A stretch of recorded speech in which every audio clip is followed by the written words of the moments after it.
It's Wednesday, November 28th, and we have lots to tell you today as we continue our highlights of Budget 2019 and more.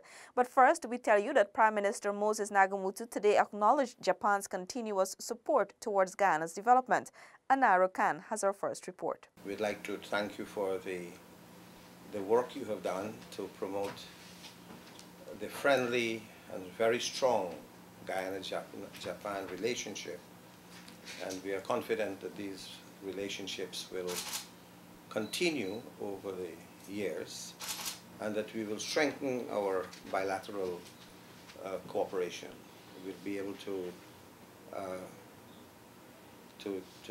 attract more assistance from Japan, as Your Excellency has pointed out. The Prime Minister was at the time addressing Japanese Ambassador Mitsuhiko Okada, who, along with his wife, Mrs. Marie Okada, paid a courtesy call to the Prime Minister at his office Wednesday morning. Ambassador Okada has served Guyana for the last 3 years and has overseen the implementation of several projects. During their discussions, the ambassador provided the Prime Minister with an update of the current projects being funded across the country, which amounted to over $4.4 billion or US $22 million. Among these ventures designed to enhance capacity building of citizens is the project to strengthen the disaster management capacity of women in Guyana and Dominica. This project is a collaboration with the UNDP, and the first workshop held on November 5th this year saw residents from 14 communities in the North Rupununi district attending. The exercise was aimed at enabling farmers to make informed decisions. Ambassador Okada's tenure is expected to come to an end soon. For InfoHub, Anara Khan. The national budget was presented on Monday. The security sector will receive a 19.5% boost for 2019 with the allocation of $35.6 billion. Paul McAdam tells us more. Finance Minister Winston Jordan said the additional funding signals the government's intention to ensure the safety, happiness and protection of citizens' basic human rights. Of this sum, about $4 billion will be expended on maintaining and improving our prison service, including a sum of $1.5 billion, which will be dedicated to improving and developing the prison infrastructure to ease overcrowding and remove the need to use temporary holding areas like the Lieutenant Prison Facility. This year's allocation will result in the construction of the new Georgetown Prison, the continued expansion of the Mazaruni Prison Complex, and the commencement of preparatory work for the reconstruction of the New Amsterdam Prison. The Ghana Police Force's allocation will enable its expansion and consolidation of plans to streamline its divisions and construct new facilities. In 2019, nearly $700 million will be expended to construct and improve police buildings, including the construction of 4 new divisional headquarters in Regions 1, 4, 5, and 8. In addition, about $500 million has been allocated for the expansion of the police vehicular and marine fleets, canine and mounted branches, as well as for the procurement of ballistic, crime scene and other equipment. The fire service's capabilities will also expand, the minister added. Our fire service has benefited from the acquisition of new water tenders and related firefighting vehicles. Allocation has been made in 2019 for the procurement of 4 fully equipped ambulances, and by the end of the year, the Fire Services Emergency Medical Service, EMS, should be in a position to fully service Region 4 with a response time of about 10 minutes. The EMS rollout is expected to span through 2021 and expand across Regions 4, 5, and 6. The Ghana Defence Forces funds will see the upgrading of facilities at Camp Ghana, Camp Stevenson, Mokoria, Anna Regina, New Amsterdam, and Morawana. The GDF will also improve its transport fleet and procure more equipment. Public awareness campaigns in depressed communities will continue and be expanded. Paul McAdam for InfoHub. Business owners and frequent travelers will soon benefit from a 46-page machine-readable passport at a cost of $10,000 compared to the country's current 32-page passport. Neola Damon spoke to citizens about the new measure. This was announced by Minister of Finance Winston Jordan on Monday during his Budget 2019 presentation in the National Assembly.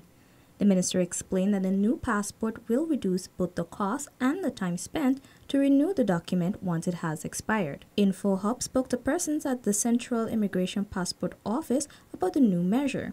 born Venezuelan and I'm a naturalized Guyanese through my parents. And I think the 46 pages passport would be beneficial to frequent travelers and also to regular traveling Guyanese, because we are entering in a industrialization of Guyana through our exploitation of petroleum.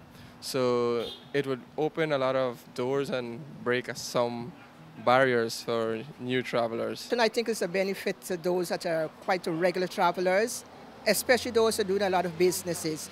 People that just like the exploitation of traveling around the world, visiting family members, going on expeditions, you know, those are the people that can really benefit from it. When it comes along, I'm looking to see that the cost into it, I think it would benefit for them because they will be paying less. Despite it may be more, they can benefit because they will have more pages in their passport, more times where they can travel, and it's always a benefit for all of them. So happy to know that we can have that materialize. I learned about it just a short while ago, and I know that this would be a great boost for an evangelist from say 1986 traveling around Guyana and even to Barbados, and I want to touch the length and breadth of the war, all around the world. So I know this would be a great boost. Neil Deman, InfoHub. Delicia Haynes now tells us that another major focus of the Central Housing and Planning Authority, CHNPA, in 2019 is hinterland housing, as the entity continues to provide affordable living solutions for all Guyanese. $200 million will be set aside from the authority's surplus to construct houses in Region 7 and 8. According to CHNPA's CEO, Leland Saul, this is the first time housing construction will be done in Region 8 and hinterland areas in Region 7. A needs assessment would have been done, and we recognize that there is a need for housing, adequate housing in both Region 7 and 8, even though it is pretty expensive to transport construction material into the region.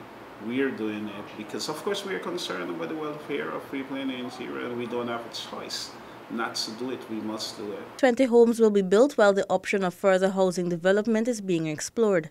Also in 2019, the IDB's Sustainable Hinterland Housing Project will conclude. Communities in Region 9, including Crowdarnow, Sand Creek and Shiriri, will continue to benefit. 2019, the Central Housing and Planning Authority will continue the Sustainable Housing for Hinterland program. We will complete 116 houses in Region 9 in the South Savannah. And there are several communities that will benefit from this initiative. This aspect is made possible through the last phase of an IDB project, which caters to sustainable housing in hinterland areas. While the majority covers full house subsidies, there will be at least 20 roof replacements done. All of this, Saul said, is being done in an effort to provide equal housing opportunities for persons in hinterland indigenous communities. For InfoHub, Delicia Haynes. Still to come, more than 20 interpreters trained to detect trafficking in persons victims. This and more when we return. Stay with us. Being diagnosed with HIV can be difficult, but there is hope. Treatment is free and available at HIV care and treatment sites. Medications are easy to take and will get the virus under control. It is important to know the names and not just the color of medications. NGOs have workers available to help you learn about the pills.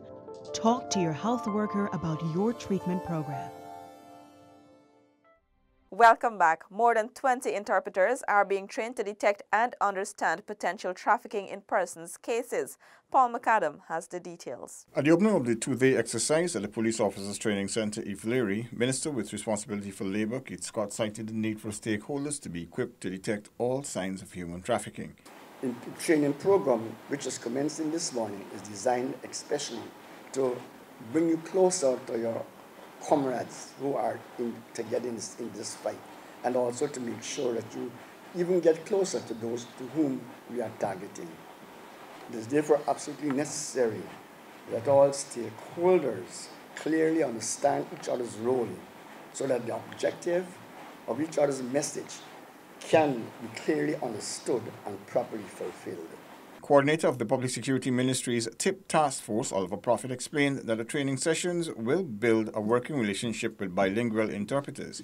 He notes it targets foreign embassies as well as missions police ranks and individual interpreters.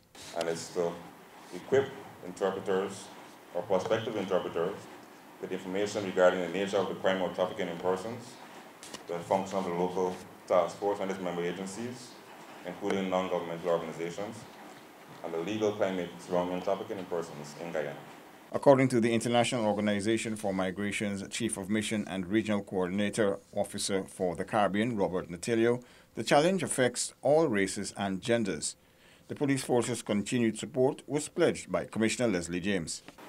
I would urge all participants to pay rapt attention because you're being trained or exposed to modules relating to interpreter efforts or to interpret foreign language of the victims who might have been ensnared in these efforts to enslave them. Paul McCallum for InfoHub. Farmers, along with students and other private sector partners from several regions across Guyana, began training in aquaculture technology in a collaborative overseas training course between Guyana and China. Felicia Valenzuela filed that report. Addressing the opening session of the exercise, Permanent Secretary in the Ministry of Agriculture, Delma Ned, said at the moment the fishing sector is experiencing challenges which resulted in the country's fishing resources dwindling significantly. Promotion of aquaculture in Guyana is of great priority, and we are blessed with land, fresh water, and reasonably favorable conditions to be able to make aquaculture production a significant part of our economic earnings. Charge d'Affaires Chen Zailai lauded Guyana and China's cooperation, which dates back to 1972 when diplomatic relations were established.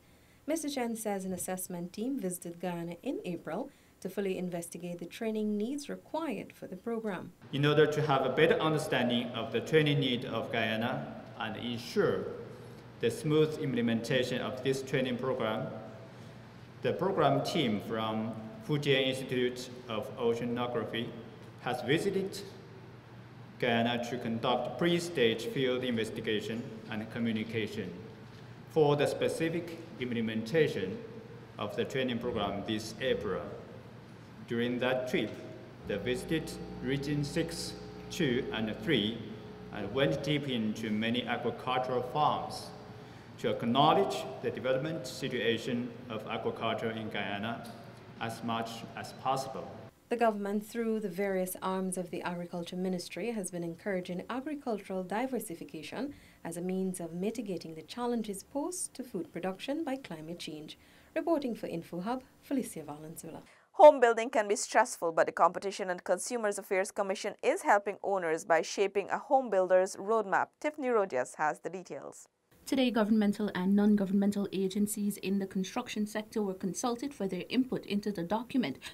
Consumer Affairs Officer of CCAC, Fiona Austin Paul.